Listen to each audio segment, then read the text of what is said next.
Bismillahirrahmanirrahim. Assalamualaikum warahmatullahi wabarakatuh.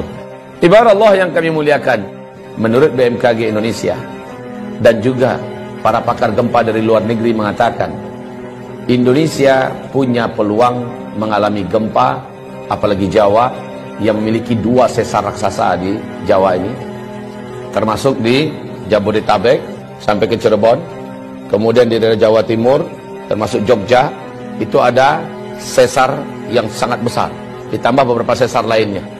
Ini kalau terjadi gempa yang dahsyat, diperkirakan sampai 9,5 skala Richter. Akan seperti apa nasib kita ke depan? Allahu a'lam.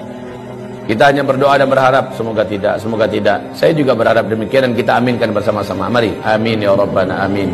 Kulali, seorang pakar gempa Australia, baru saja menyampaikan bahwa dari Selat Sunda sana, dari Pandeglang, ada potensi gempa di dataran dangkal. Dan ini yang paling dikhawatirkan, Pak. Ini bisa menimbulkan tsunami setinggi 57 meter. Tsunami ini akan mengejar sampai seluruh Banten sampai ke Jakarta. Kalau 57 dari sana sampai Jakartanya sisanya 15 meter ketinggiannya. Apapun itu kita aminkan lagi, semoga tidak pernah terjadi. Amin. Tapi mereka bicara bukan orang-orang bodoh. Mereka adalah pakar dan ahli.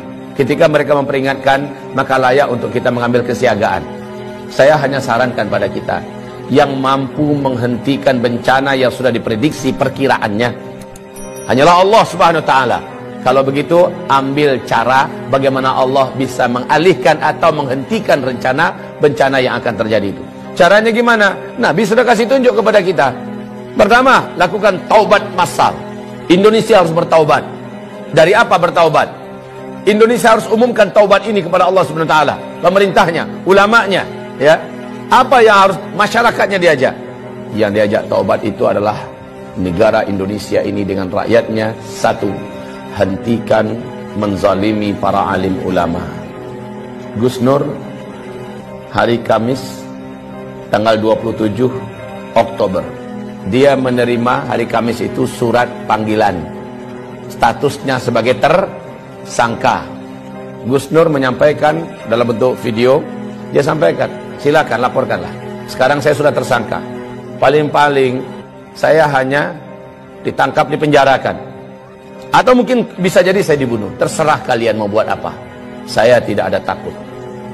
Tapi ingat oleh kalian, Allah Maha bangun. Allah Maha membalas. Allah Maha hidup. Allah pasti akan melakukan apa yang akan dilakukannya kepada kalian. Catat oleh kalian katanya. Mulai jam ini, dari detik ini juga, kalian catat semua. Kalian akan menyaksikan hal-hal yang tidak pernah kalian inginkan selama ini. Ditindaklanjuti oleh Polda Palu. Yang gempa besar besoknya, maghribnya. Jadi hanya selang 24 jam terjadi gempa besar di Palu sana. Anehnya, semua rumah bangunan gedung yang ada di sekitar rumahnya dan pesantrennya Gus Nur yang ada di Palu hancur. Tapi gedung dan rumahnya, pesantrennya Gus Nur utuh seutuh-utuhnya. Berdiri kokoh, rapi serapi-rapinya. Sebelah-sebelahnya rata. Masya Allah, Allah kasih lihat.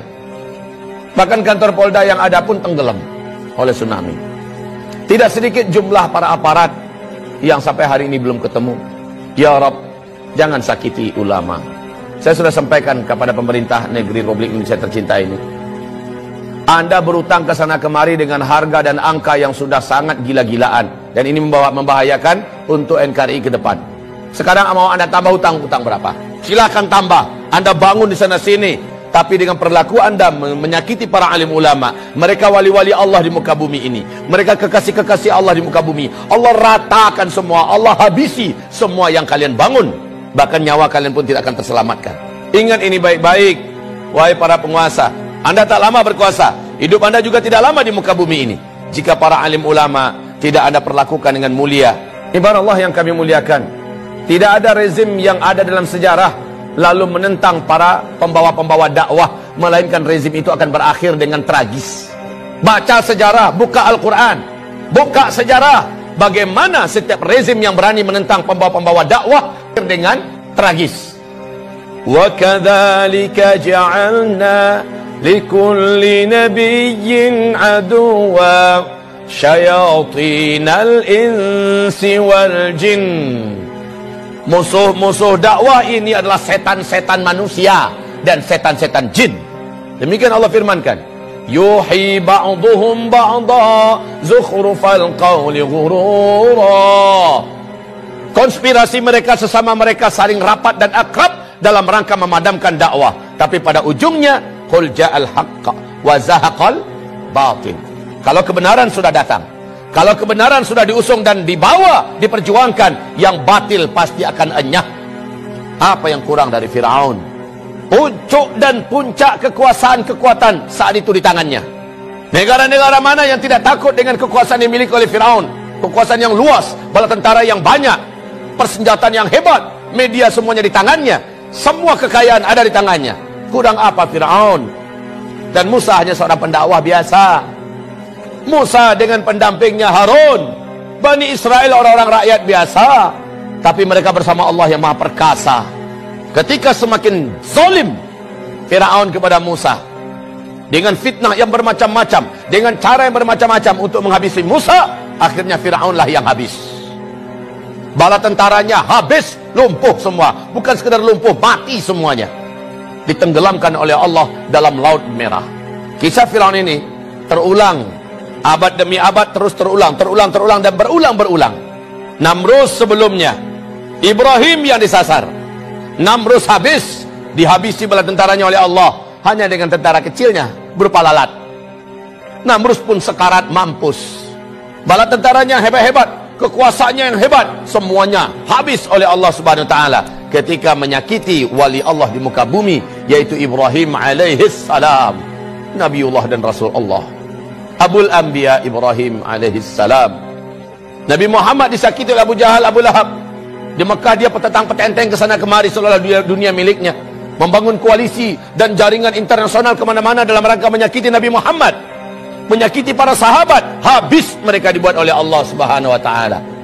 Maka rezim manapun di muka bumi ini, kalau sudah berhadapan dengan dakwah ilallah, berhadapan dengan ahli-ahli dakwah, para alim ulama, pembawa dakwah, pembawa kebenaran, Allah pasti akan tetapkan in lan tajida li sunnatillahi tabdila.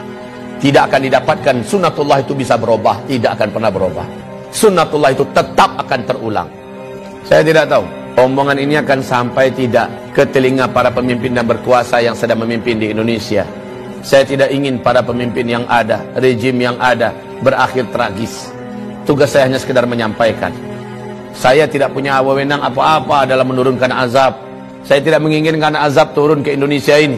Saya ingin pemimpin kita memimpin dengan baik dan benar. Roda kepemimpinan pemerintah berjalan dengan baik dan benar.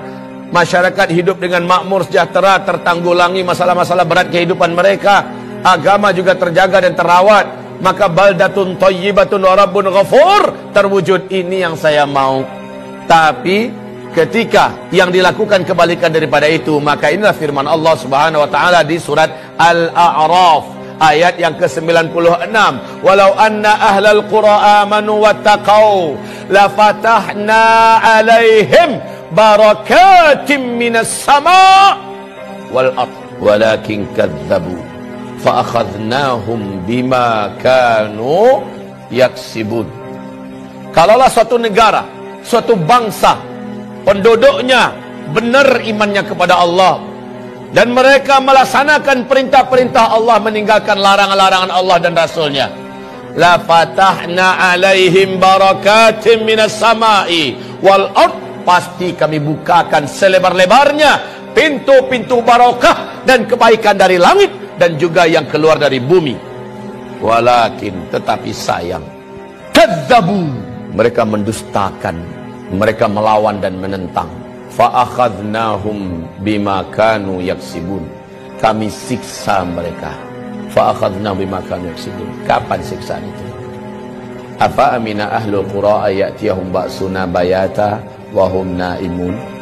Apakah mereka merasa aman ketika dosa sudah dibuat di mana-mana, maksiat sudah dilakukan di mana-mana? Mereka masih merasa aman daripada siksa dan azab kami yang datang kepada mereka baghtatan, tiba-tiba. Wahum naimun, mereka sedang di rumah-rumah mereka, mereka sedang kumpul-kumpul dengan keluarga mereka, mereka sedang mau tidur atau sedang tidur, datang kepada mereka siksaan kami wahum naimun. Awa amina ahlul qura ayatiyahum ba'suna duha, atau kami siksa mereka di waktu duha wahum yal'abun, mereka sedang main-main. Baik saudaraku, hamba-hamba Allah yang kami muliakan, insyaallah semoga bermanfaat yang saya sampaikan. Mari kita istighfar dan tutup dengan doa kafaratul majlis. Astaghfirullah, astaghfirullah, astaghfirullah. Subhanakallahumma wa bihamdika asyhadu an la ilaha illa anta astaghfiruka wa atubu ilaik. Wassalamualaikum warahmatullahi wabarakatuh.